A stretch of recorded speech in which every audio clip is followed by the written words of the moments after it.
With the exclusion of non-resident workers from the E-voucher scheme, the president of the Progressive Union of Domestic Workers, Jesse Santos, expressed frustrations over the government's decision, stressing that non-resident workers are also consumers and are affected by the pandemic as much as residents.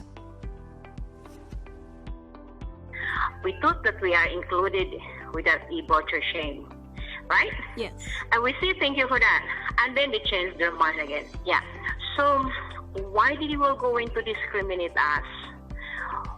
We are also a consumer. We are eating food. We are buying food. And why they separate us? Why they always look us like very different for this? We are a human being as well. These residents are not really think that we are workers. We give a lot. We help a lot with this Macau economy. We are there in the pandemic. If they are in the what we call the victim of a pandemic, we are as well. All of us are including with the pandemic. So these residents of Macau, we understand that they don't want to help us, but in time of a pandemic, workers are really need help as well.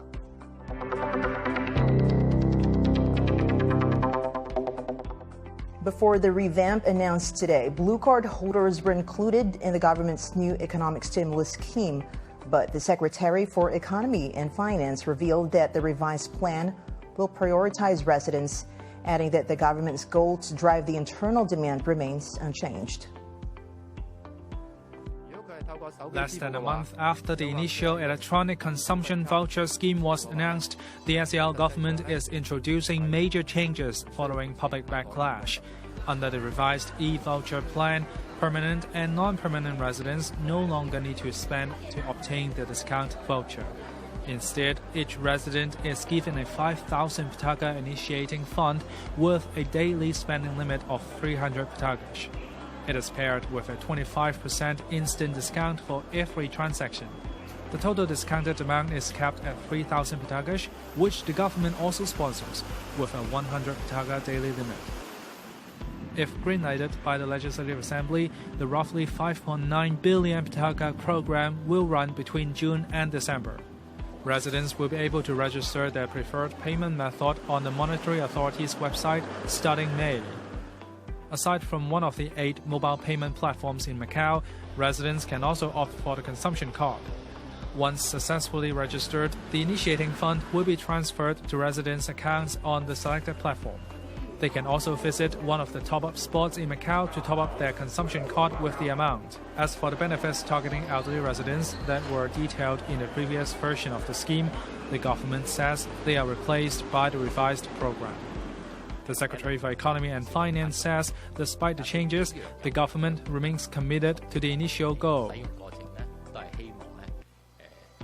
The aim is to provide some more momentum to Macau's internal demand and to stabilize the economy as mentioned. Following our announcement of the previous version on the 15th, we have visited the community and listened to opinions from all sides. Everybody wants to participate in the program, but they have raised a lot of opinions, such as that the procedures should be simplified and that there should be an instant discount, which means that the government would have subsidized the transaction even if it is only 1 patacas. Another one is that people want to have an initiating fund. During the whole process, we have fully listened to the public opinions and sought a common denominator. This is scientific governance, to listen to more opinions and seek consensus. The revised plan will also exclude non-residents, meaning that non-residents will not receive any e-voucher or subsidy from the government. The resources have to be spent on residents first. Basically, as we have achieved a common denominator, we should implement this plan first.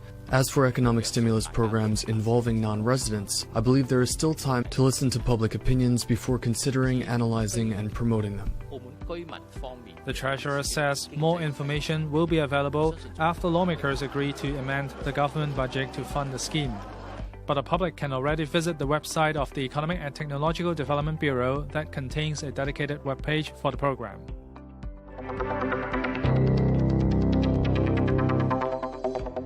A petition was launched to urge the government to consider providing non-resident workers the same electronic consumption card given to Macau residents. Some non-resident workers have mixed reactions on this. The Macau government has given out 3,000 patacas worth of consumption vouchers to residents in a bid to reinvigorate the economy, which was hit by the pandemic. But not all people living in Macau are given the same privilege. In a bid to have Bluecard holders included in the scheme, a resident has started a petition last night. The petitioner aims to support those non-resident workers whom he says are the ones doing some of the hardest jobs but are paid very low income. He also said that it would further help the local economy. I started this because I think Macau need to show some more appreciation for the workers. I think the voucher was very smart. The government did really think this through.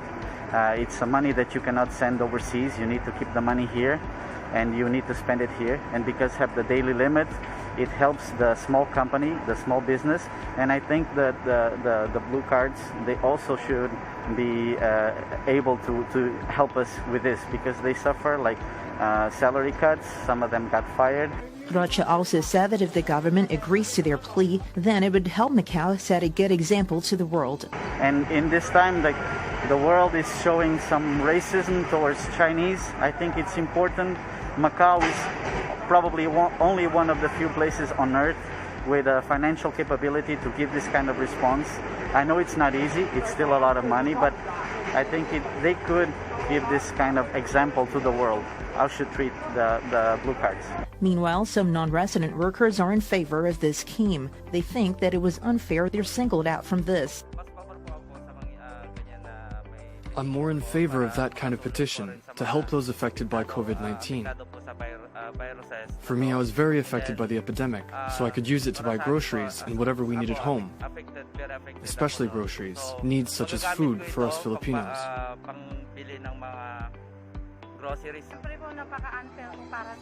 Of course, it is unfair for us blue card holders when all of us are affected by COVID-19.